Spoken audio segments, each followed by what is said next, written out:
ወንጌል መሳለም ምንድነው ትርጉሙ? ከተነበበ በኋላ እንሳለማለን። የምንሳለመው አንደኛው መሳለም ትምህርተ ፍቅር ነው። መሳለም ማለት ምን ማለት ነው? መሳም ማለት ነው። ስለዚህ ለምንድን ነው እንደዛ የምናደርገው ሲባል የፍቅር ምልክት ነው። ለምሳሌ መኃልየ ዘሰሎሞን ምዕራፍ 1 ላይ ስታነቡ ምን የሚል ቃል አለ? ይስመኒ በስመተ አፉሁ፣ በአፉ አሳሳም ይሳመኝ ትላለች ቤተ ክርስቲያን። ክርስቶስን ነው። ትምህርተ ፍቅር ይላሉ አባቶቻችን። የፍቅር ምልክት ነው። ይሄንን ስናብራራ አንዲት እናት ልጅ ወልዳ የመጀመሪያ ልጇን የምትስምበት አፍና የመጨረሻ ልጇን የምትስምበት አፍ ስንት ነው? አንድ ነው። እንደዚሁም ሁሉ እግዚአብሔር አባቶችን የጎበኘበት ረድኤትና እኛን የሚጎበኝበት ረድኤት ምንድን ነው? አንድ ነው። ስለዚህ ያፈቅረን በፍቅረ ልቡ የተናገረን በነገረ ቃሉ ሲል ነው ብሎ የተረጉሙታል አባቶች። አብርሃም ይስሐቅን ያዕቆብን በወደደበት ልቡ ሳይለውጥ እኔንም ይወድበታል፣ እኔንም ይወደኛል ስትል ነው ይላሉ ቤተክርስቲያን። ስለዚህ ስንሳለም ትምህርተ ፍቅር ነው። ምን ማለት ነው ብሎ የተረጉሙታል አባቶች። በዚች የፍቅር የአንድነት ሕግ በሆነች በዚች ወንጌል አንድ እንድንሆን አድርገን ማለት ነው። አንድ እንድንሆን አድርገን በዚች የፍቅር የአንድነት ወንጌል አንድ እንድንሆን አድርገን ማለት ነው። ሁለተኛው ትርጉሙ ደግሞ የተነገረው ቃል እውነት ነው ማለት ነው። የተነገረው ቃል እውነት ነው። ስለዚህ ስንሳለም ዝም ብለን ወንጌሉን መጻፍ ገበታውን መሳም ሳይሆን ምንድን የምናደርገው?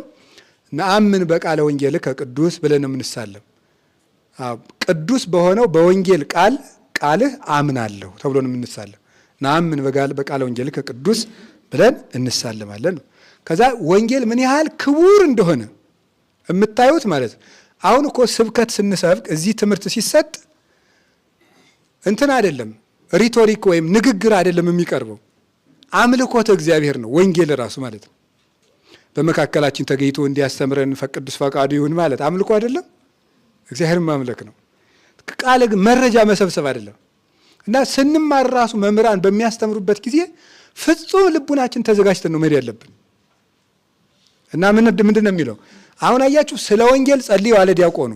ቄሱ ደግሞ ቅዱስ ወንጌልን ሰምተን የበቃን አድርገን አለ።